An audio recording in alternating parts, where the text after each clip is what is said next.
Hello friends, welcome back to Sunita's channel. ಇವತ್ತಿನ ವಿಡಿಯೋದಲ್ಲಿ ನಾವು ಚಾಕ್ಲೇಟ್ ಕೇಕ್ ಮಾಡೋದು ಹೇಗೆ ಅಂತ ನೋಡೋಣ.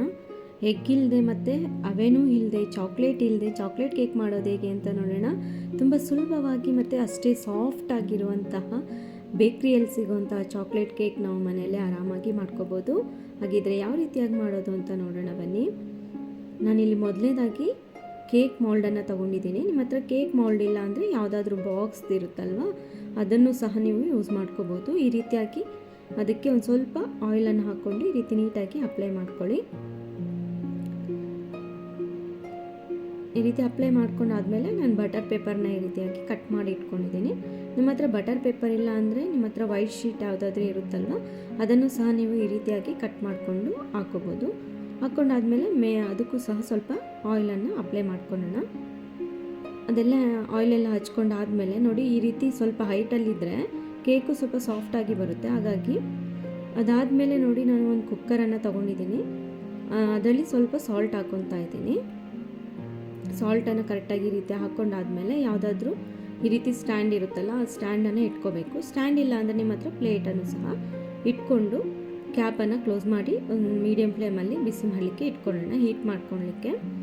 ಮತ್ತು ಇದು ವಿಸಿಲೆಲ್ಲ ತೆಗಿಬೇಕು. ಅದಾದಮೇಲೆ ನಾನೀಗ ಬ್ಯಾಟರ್ನ ರೆಡಿ ಮಾಡ್ಕೊಳ್ಳೋಣ. ನಾನಿಲ್ಲಿ ಒಂದು 1/4 ಕಪ್ಪಷ್ಟು ಎಣ್ಣೆಯನ್ನು ತೊಗೊಂಡಿದ್ದೀನಿ. ಒಂದು ಅರ್ಧ ಕಪ್ಪಷ್ಟು ನಾನಿಲ್ಲಿ ಮೊಸರನ್ನ ಯೂಸ್ ಮಾಡ್ತಾ ಇದ್ದೀನಿ. ಮೊಟ್ಟೆ ಹಾಕ್ತಾ ಇಲ್ಲ, ಹಾಗಾಗಿ ನಾನಿಲ್ಲಿ ಮೊಸರನ್ನ ಯೂಸ್ ಮಾಡ್ತಾ ಇದ್ದೀನಿ. ಮತ್ತು ಒಂದು ಅರ್ಧ ಕಪ್ಪಷ್ಟು ಸಕ್ಕರೆ ಪುಡಿಯನ್ನು ಯೂಸ್ ಮಾಡ್ತಾ ಇದ್ದೀನಿ. ಮನೇಲಿರುವಂಥ ಸಕ್ಕರೆಯನ್ನೇ ನಾವು ಪುಡಿ ಮಾಡಿಕೊಂಡು ಯೂಸ್ ಮಾಡಿಕೊಂಡ್ರೆ ಆಯಿತು. ಇದೆಲ್ಲ ಹಾಕ್ಕೊಂಡ್ಬಿಟ್ಟು ನೀಟಾಗಿ ಮಿಕ್ಸ್ ಮಾಡ್ಕೋಬೇಕು.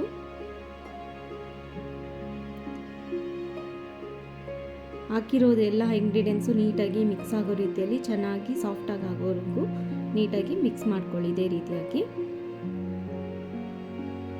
ಅದೆಲ್ಲ ಮಿಕ್ಸ್ ಆದಮೇಲೆ ಈಗ ನಾವು ಡ್ರೈ ಇಂಗ್ರೀಡಿಯೆಂಟ್ಸ್ ಎಲ್ಲ ಹಾಕ್ಕೊಳ್ಳೋಣ. 1 ಕಪ್ಪಷ್ಟು ನಾನಿಲ್ಲಿ ಮೈದಾ ಹಿಟ್ಟನ್ನು ಯೂಸ್ ಮಾಡ್ತಾ ಇದ್ದೀನಿ. ಮತ್ತು ಒಂದು 1/4 ಕಪ್ಪಷ್ಟು ಕೋಕೋ ಪೌಡರನ್ನು ಹಾಕ್ಕೊತಾ ಇದ್ದೀನಿ. ಬೇಕಿಂಗ್ ಸೋಡಾ ಹಾಕ್ಕೊತಾ ಇದ್ದೀನಿ, ಬೇಕಿಂಗ್ ಪೌಡರು ಹಾಕ್ಕೊಂಡು ಈಗ ಜರಡಿ ಇಟ್ಕೊಳ್ಳೋಣ. ಈ ರೀತಿ ಮಾಡೋದ್ರಿಂದ ಬಬಲ್ಸ್ ಎಲ್ಲ ಕಾಣಿಸ್ತಾ ಇದೆಯಲ್ಲ, ಅದೆಲ್ಲ ನೀಟಾಗಿ ಈ ರೀತಿ ಮಾಡ್ಕೋಬೇಕು. ಇಲ್ಲಾಂದರೆ ಅದು ನೀಟಾಗಿ ಮಿಕ್ಸ್ ಆಗೋದಿಲ್ಲ. ಹಾಗಾಗಿ ಈ ರೀತಿ ಮಾಡ್ಕೊಂಡಾದ್ಮೇಲೆ ಇದನ್ನು ಒಂದ್ಸರಿ ನೀಟಾಗಿ ಒಂದೇ ಸೈಡಲ್ಲೇ ನೀಟಾಗಿ ಮಿಕ್ಸ್ ಮಾಡ್ಕೊತಾ ಹೋಗಬೇಕು ಅಷ್ಟೇ. ಇದಕ್ಕೆ ನೋಡಿ, ಯಾವುದೇ ರೀತಿ ಹ್ಯಾಂಡ್ ಬೀಟರ್ ಬೇಕಾಗೋದಿಲ್ಲ, ಏನು ಬೇಕಾಗೋದಿಲ್ಲ, ಮಿಕ್ಸಿನೂ ಸಹ ಬೇಕಾಗೋದಿಲ್ಲ. ತುಂಬ ಸುಲಭವಾಗಿ ಮಾಡ್ಕೊಳ್ಳೋಂತಹದ್ದು. ಇದಾದಮೇಲೆ ಸ್ವಲ್ಪ ಮಿಕ್ಸ್ ಮಾಡಿಕೊಂಡು ಒಂದು ಅರ್ಧ ಕಪ್ಪಷ್ಟು ಹಾಲನ್ನು ತಗೊಂಡು ನೋಡಿಕೊಂಡು ಸ್ವಲ್ಪನೇ ಹಾಕ್ಕೊಂಡು ಮಿಕ್ಸ್ ಮಾಡ್ಕೊಳ್ಳೋಣ.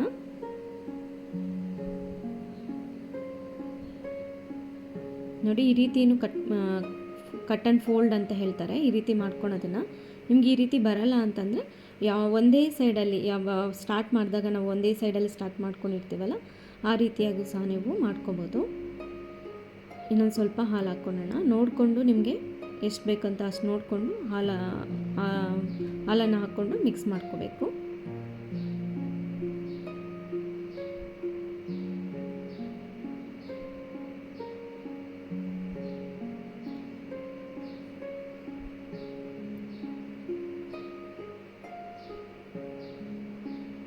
ನೋಡಿ, ಮಿಕ್ಸ್ ಮಾಡ್ಕೊಂಡೆಲ್ಲ ರೆಡಿ ಆಗಿದೆ. ಈಗ ಕೇಕ್ ಮೌಲ್ಡ್ಗೆ ಹಾಕ್ಕೊಳ್ಳೋಣ. ಆಗಲೇ ರೆಡಿ ಮಾಡಿ ಇಟ್ಕೊಂಡಿದ್ವಲ್ಲ, ಅದಕ್ಕೆ ಹಾಕ್ಕೊಳ್ಳೋಣ.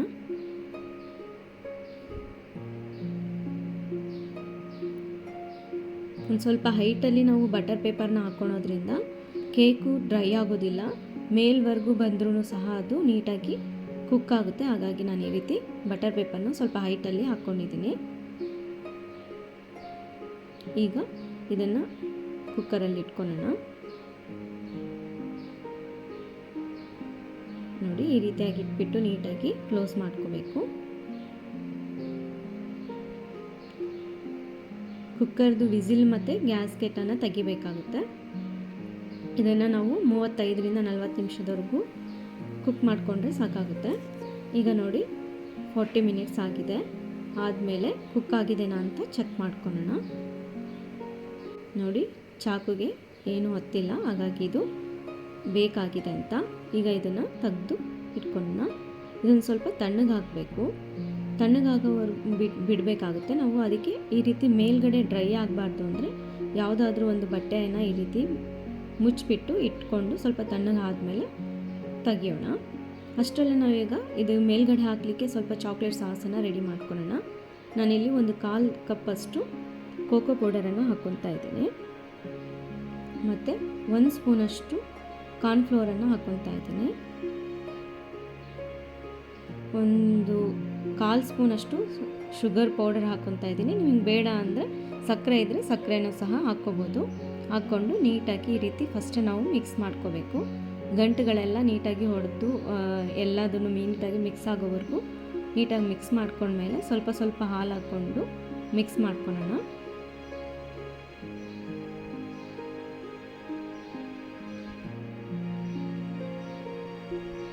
ಈ ರೀತಿ ಫಸ್ಟೇ ನಾವು ರೆಡಿ ಮಾಡಿಕೊಂಡ್ರೆ ಬಬಲ್ಸ್ ಎಲ್ಲ ನೀಟಾಗಿ ಹೊಡೆಯುತ್ತೆ. ಒಲೆ ಮೇಲೆ ಇಡೋಕ್ಕೂ ಮುಂಚೆನೇ ನಾವು ಈ ರೀತಿಯಾಗಿ ಮಿಕ್ಸ್ ಮಾಡ್ಕೊಳ್ಳೋಣ. ಇನ್ನೊಂದು ಸ್ವಲ್ಪ ನಿಮ್ಗೆ ಯಾವ ರೀತಿ ಗಟ್ಟಿ ಬೇಕು ಅಂದರೆ ಸ್ವಲ್ಪ ಹಾಲು ಹಾಕ್ಕೊಳ್ಳಿ. ಸ್ವಲ್ಪ ನೀರು ಹಾಕಬೇಕು ಅಂದರೆ ಸ್ವಲ್ಪ ಜಾಸ್ತಿ ನೀರು ಹಾಕ್ಕೊಂಡು ನೋಡಿಕೊಂಡು ಮಿಕ್ಸ್ ಮಾಡಿಕೊಂಡ್ರೆ ಆಯಿತು.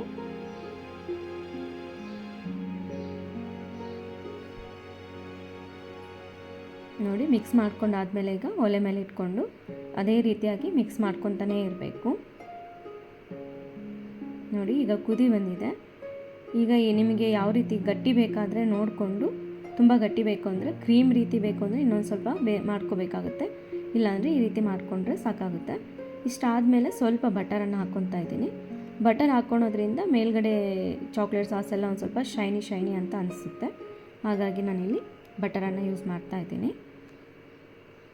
ನೋಡಿ ಬಟರ್ ಎಲ್ಲ ಹಾಕ್ಕೊಂಡು ಕರಗಿದ ಮೇಲೆ ಅದನ್ನು ಗ್ಯಾಸನ್ನು ಆಫ್ ಮಾಡ್ಕೊಳ್ಳೋಣ.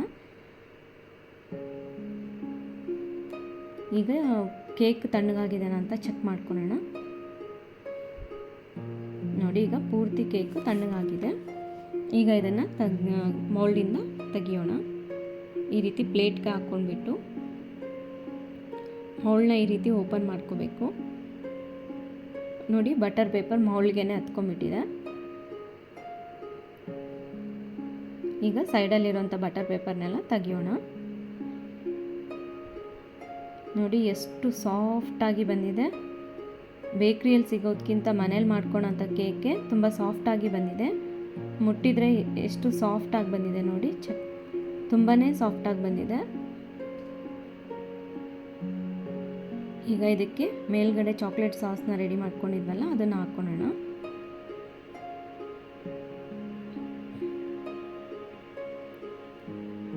ಈ ರೀತಿ ಹಾಕ್ಕೊಂಡ್ರೆ ಸಾಕಾಗುತ್ತೆ. ಕ್ರೀಮ್ ಥರ ಮಾಡಿಕೊಂಡ್ರೆ ನಾವು ಅದನ್ನು ನೀಟಾಗಿ ಹಾಕ್ಕೋಬೇಕಾಗುತ್ತೆ. ಈ ರೀತಿ ಮಾಡಿಕೊಂಡು ನಮಗೆ ಈ ರೀತಿ ಹಾಕ್ಕೊಂಡ್ರೆ ಸಾಕಾಗುತ್ತೆ. ಇದಾದಮೇಲೆ ಮೇಲ್ಗಡೆ ನಾನಿಲ್ಲಿ ಚಾಕ್ಲೇಟ್ ಚಿಪ್ಸನ್ನು ಹಾಕ್ಕೊತಾ ಇದ್ದೀನಿ. ಇದಿಲ್ಲ ಅಂದರೆ ನೀವು ನಿಮ್ಮ ಹತ್ರ ಡ್ರೈ ಫ್ರೂಟ್ಸ್ ಏನಾದರೂ ಇರುತ್ತಲ್ಲ ಅದನ್ನು ಸಹ ನೀವು ಹಾಕ್ಕೊಂಡು ಗಾರ್ನಿಷಿಂಗ್ ಮಾಡ್ಕೋಬೋದು. ನೋಡಿ ಸೈಡ್ಸ್ನೆಲ್ಲ ನಾನು ನೀಟಾಗಿ ಕ್ಲೀನಾಗಿ ಮಾಡ್ಕೊಂಡು ಬಂದಿದ್ದೀನಿ.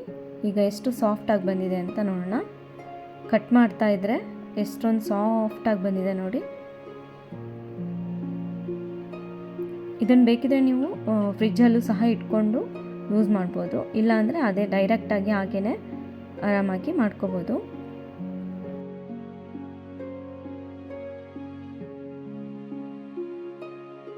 ಈ ವಿಡಿಯೋ ಇಷ್ಟ ಆಗಿದ್ರೆ ಲೈಕ್ ಮಾಡಿ, ಶೇರ್ ಮಾಡಿ, ಸಬ್ಸ್ಕ್ರೈಬ್ ಆಗಿಲ್ಲ ಅಂದರೆ ಪ್ಲೀಸ್ ಸಬ್ಸ್ಕ್ರೈಬ್ ಆಗಿ. ಮತ್ತೊಂದು ಒಳ್ಳೆಯ ವಿಡಿಯೋ ಜೊತೆಗೆ ಭೇಟಿ ಆಗೋಣ. ಧನ್ಯವಾದಗಳು.